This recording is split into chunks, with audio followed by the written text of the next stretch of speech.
selling, P-L-U-S-H. The S stands for the solution to the problem. Solve the customer's problem, not yours. You've already had some training and some experience in solution selling. We're going to go a level deeper with it in this module. As a result of this module, you'll better understand solution selling, what solutions really are, and you'll better understand how you can apply your product and your service to helping the customer solve their problem more effectively, more efficiently, even more economically when your price is higher. What would you pay somebody to solve all of your problems for you? That's about as big a check as you could write. Well, your customer is the same way. You are in the problem-solving business. That's what you do. That's what I do. We are both in the problem-solving business. Every customer has problems. Either there's a problem they're trying to solve, something that is dragging them down, or there's something they want to achieve and there's a problem standing in between them and achieving that goal. Either way, it's a problem. Either way, they want to have it solved. Either way, you can probably solve it. You're going to solve it with what you sell. I'm going to try to solve it with what I sell. So let's go into the problem-solving mode and see what we can do to help the customer solve the problem and buy from us. Every customer problem has a blank, blank, blank solution. This is how we think. Every customer problem has 3 solutions. In the first blank, put down the name of your product or service, whatever you are there to sell. I believe that every customer problem has a training solution. You should think that every customer problem has a solution based on whatever you sell. If you sell swimming pools, every family problem has a swimming pool solution. That's the way you want to sell. In the second blank, put the name of your company or organization. I believe that every customer problem has a sales suite solution. The reason I think that, that's what I sell. So every customer problem has whatever you have to sell as a solution. Your organization is able to help them solve their problem. And then in the third blank, put your first name. I believe that every customer problem has a Chuck solution. This is the way you and I must think when we engage the customer. The customer is looking for the best solution, the most effective solution. And if they have no criteria to test, they have no criteria to judge, they have no criteria to evaluate other than price, the sale deteriorates to price. So we must find out, first of all, what they think the problem is, and then what they think the problem is costing them. 2 steps. Step number 1, what is the problem? I've spoken to over 5,000 audiences all over the world. Before I speak, I do a needs analysis and I ask my customers, what are the top 3 problems facing your business right now, facing your organization right now? I worked with a lot of clients when I was selling for AT&T. I was selling networks and they all had network issues or growth issues or technology issues, but you know, not one customer ever told me a problem. All they could tell me were symptoms. My first consulting client, I asked him, what are the top 3 problems facing your business? He said, our number 1 problem is attrition. I said, what was your attrition last year? He said, 112%. That's pretty high, isn't it? Is that a problem? It's a symptom. What's causing the problem? Now, when you ask your customer, what are the problems? Understand they're probably giving you symptoms. Do not argue with them. Just take that and run with it. We probably don't know enough at the moment to cut through all the symptoms and find the real issue. But we do know we can solve it, whatever is going on. We are in the problem-solving business. And then we qualify it. Mr. Customer, when that problem manifests itself, what happens? And what else? And what else? And what else? Once we know all the ways that problem is impacting their business or impacting their life, we go back and we try to quantify each one. If that problem went away, what would that be worth to you? And what else? And what else? If that problem were resolved, what would that mean for your business? And what else? And what else? Now we're looking at a quantification. We have a number.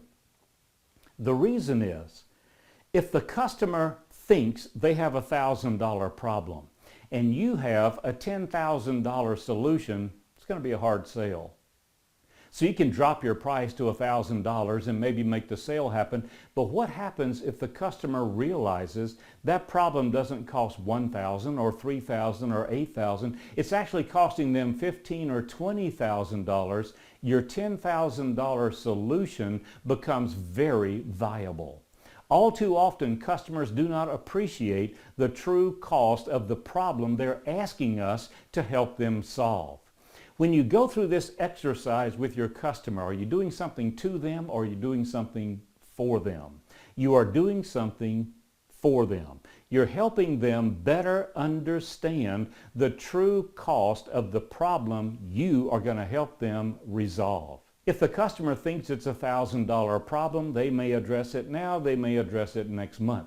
If the customer realizes it's a $20,000 problem, there'll be a greater sense of immediacy. We need to take care of this now. Then we use something called the 30-second MBA. The 30-second MBA is how we are better able to qualify our value in a B2B scenario. We begin with the question, why do people go into business? They go into business to make, not money, profit. If they're making all the money in the world but there's no profit, how long will they be in business? So the customers are in business to make profit. What is the formula for profit? Fill in the blanks in your handout. R minus E equals P. R minus E equals P. Revenue minus expense equals profit. Revenue minus expense equals profit. Sounds simple, doesn't it? You will be surprised, maybe even amazed, how effective this will be and how often you will be able to use this when you're out selling. It's an amazing formula. Now, looking at this formula, before we dig into it, looking at it, there are three ways for the customer to increase their profit. What are they? Raise the revenue, so if they make more revenue and their expenses stay the same, their profits will go up. Lower their expenses, same revenue, but lower expenses, then they will have more profit. What's the third one? Both. This may be an area where you can show the customer your value, there's the word again, your value to them. Your competitors have one story to tell: lower expenses. Your competitor shows up and says, buy from me, I'm cheaper. If you're talking to a purchasing agent, that might fly because the purchasing agent is saying, well, I can buy from them at $10,000 less than I'm buying from you, and all of that money will go to the bottom line. Will it really? Is the price lower or is the cost lower? We are into a discussion now of cost and price.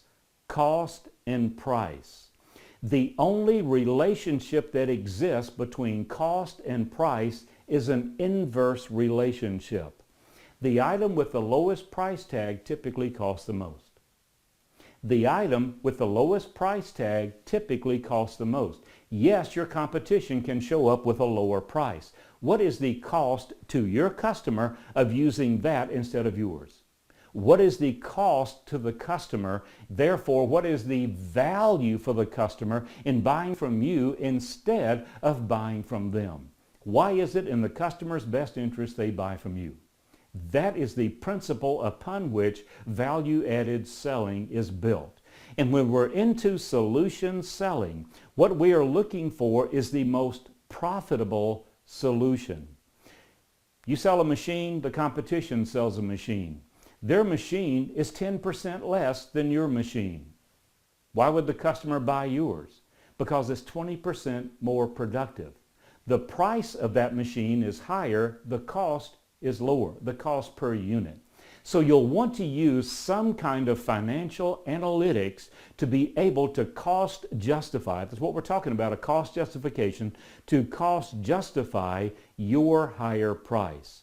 It's always in your customer's best interest that they buy from you. So in summary, we are all in the problem-solving business. That's what I do and that's what you do. The best story is going to win, and we concoct the best story using the 30-second MBA. Every customer has problems, and the customer will value the solution based on their perception, not reality, their perception of the cost of the problem. Sometimes one of the things we need to do first is to help them quantify what that problem is really costing them. How does it manifest itself, and what else, and what else? And when it manifests there, what does it cost you, and what else, and what else? And show them that while our price is higher, our overall cost is going to be lower. In the history of recorded time, no customer has ever said, "Your price is too high," and meant it. Teach others.